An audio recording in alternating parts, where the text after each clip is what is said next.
Welcome to The Right Atmosphere, podcast for writers, brought to you by Atmosphere Press, the only publisher that puts rewarding and meaningful author experiences above all else. I'm your host, Hayla Alawi. On this episode, we're going to be talking about how to navigate multilingual storytelling with our guest, Charnjit Gill. Charnjit has an MA in creative writing and a BA in English literature and creative writing. She has been writing and performing for a decade.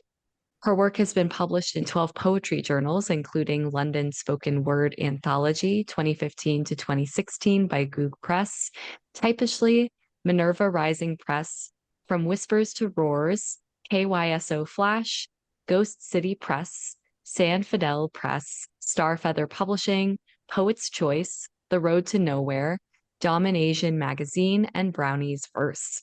She was one of the winners of the Art Fund Prize 2023, where her poem Triggered was displayed on billboards throughout the UK. She has co-authored Transform from an Individual to an Entity with Christoph Jenkins, head of The Poet Life. Last year, her debut play, Good Morning, was showcased with a 4-star review. She has published 3 poetry collections with Atmosphere Press, Impression, For the Moment, and most recently, Pray Tell. Thank you so much for joining me, Charnjit. Thank you for having me. Yeah, absolutely. I know for writers coming from multiracial or immigrant backgrounds, or for writers who work in translation, there's this very unique part of the creative process that comes with juggling multiple languages. So, to start us off on this conversation, can you first tell us what languages you work or write in? Yeah, so my mother tongue is Punjabi, and I found more recently I've been wanting to weave more Punjabi words or phrases into my poetry, and that also translates into my spoken word performances as well. I haven't got a full poem written in Punjabi because I still like to mix the English and the Punjabi together. But I've just found myself using more of it as time goes on. Yeah, so it kind of sounds like more and more so lending itself naturally to your creative process. So I'm wondering, especially as a poet, how do you navigate the challenges, perhaps even the triumphs of this kind of multilingual storytelling and weaving between English and Punjabi? I think it's also part of the writing process as time has gone on. I've been reflecting a lot more on about identity and culture. It's South Asian Heritage Month in the UK, so there's a big focus on um, celebrating being from a South Asian background, and being able to express that by sharing stories, or in my case, poems about upbringing and having that dual identity. And I think it felt appropriate to use both languages in order to reflect that.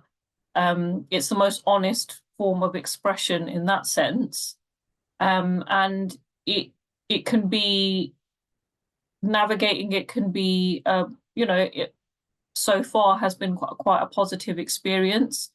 I've really enjoyed writing it as well as performing it, and it seemed to be well received by the audience as well.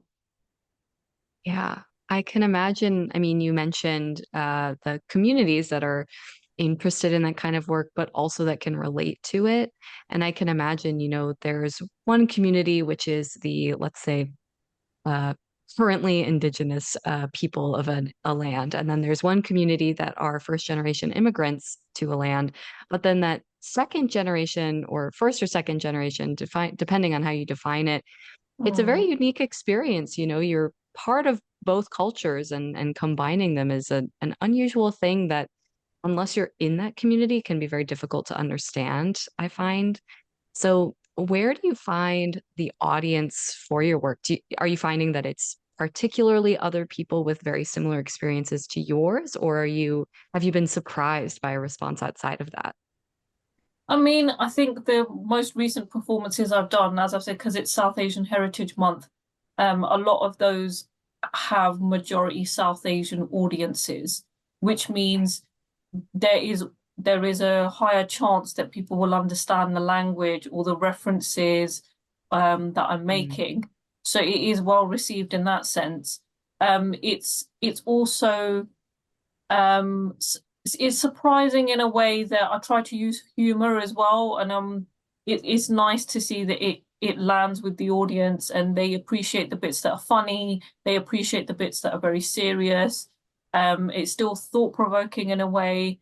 You're both educating and entertaining and hopefully empowering. And I think being in those spaces with community is positive reinforcement and hopefully inspiring for other people to do the same, of being able to blend the language quite seamlessly, especially when as a culture or as a community, being, British Asian, you're navigating being British and being Indian and speaking Punjabi at the same time. And it can seem almost contradictory, where you have a culture that's very individualist in comparison to that's very community based. And I think using that and showing that in the language better represents that. And being in those spaces among South Asian people, it's creating a safe space. It's a home away from home, and it's bringing a greater level of understanding and awareness between the audiences, and it's creating common ground. And Right.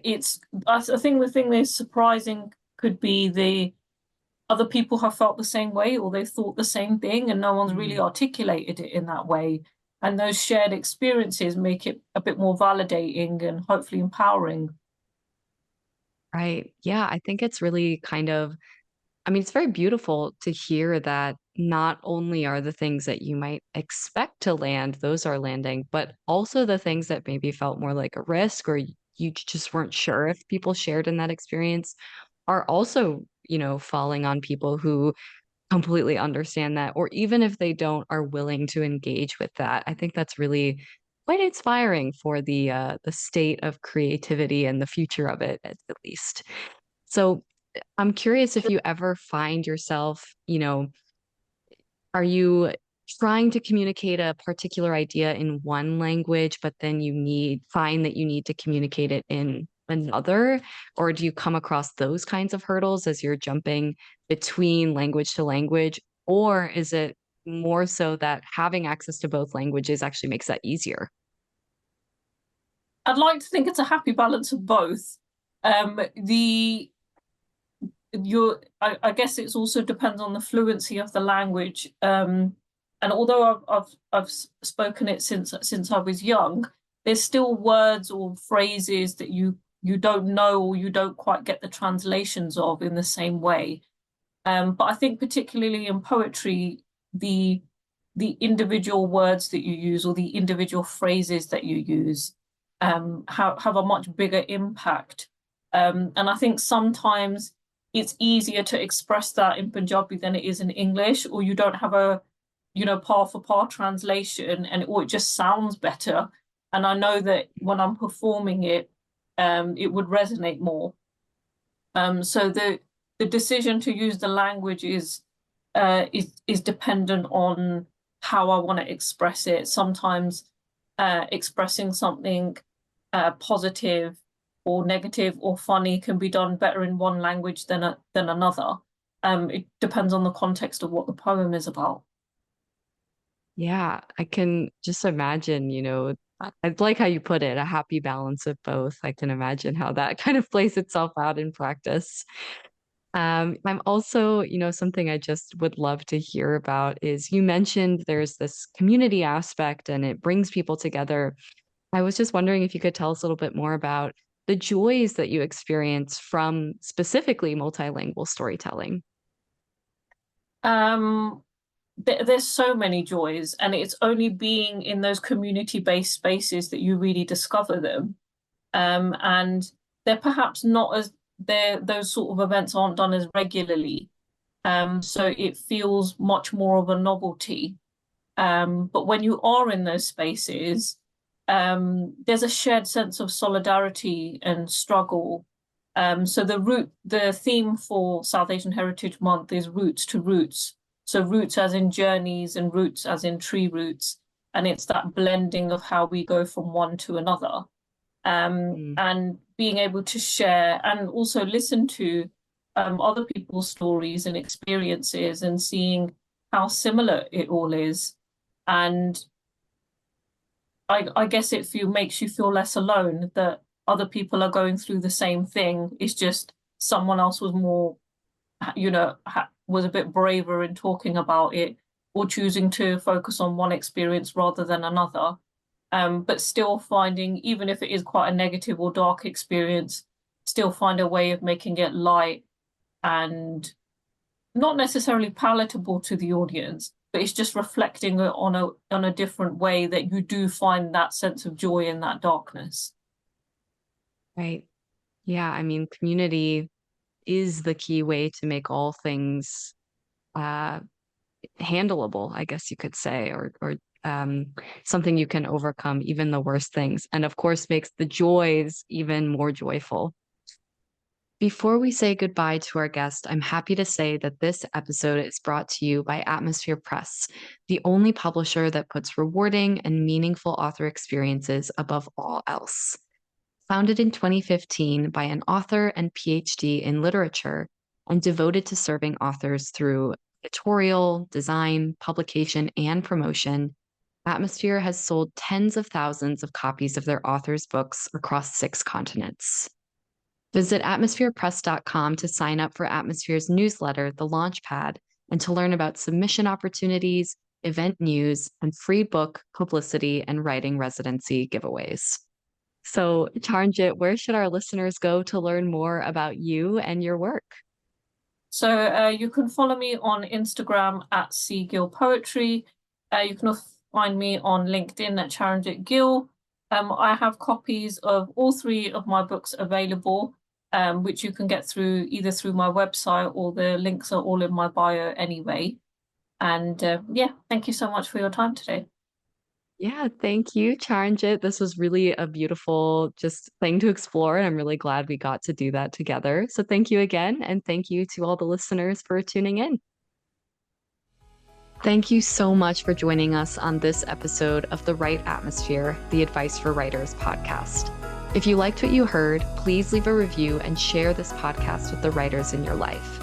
And if you're ready to take the next step in your publication journey, visit atmospherepress.com to submit your manuscript for publication consideration, or to learn more about writing and what it is that we do.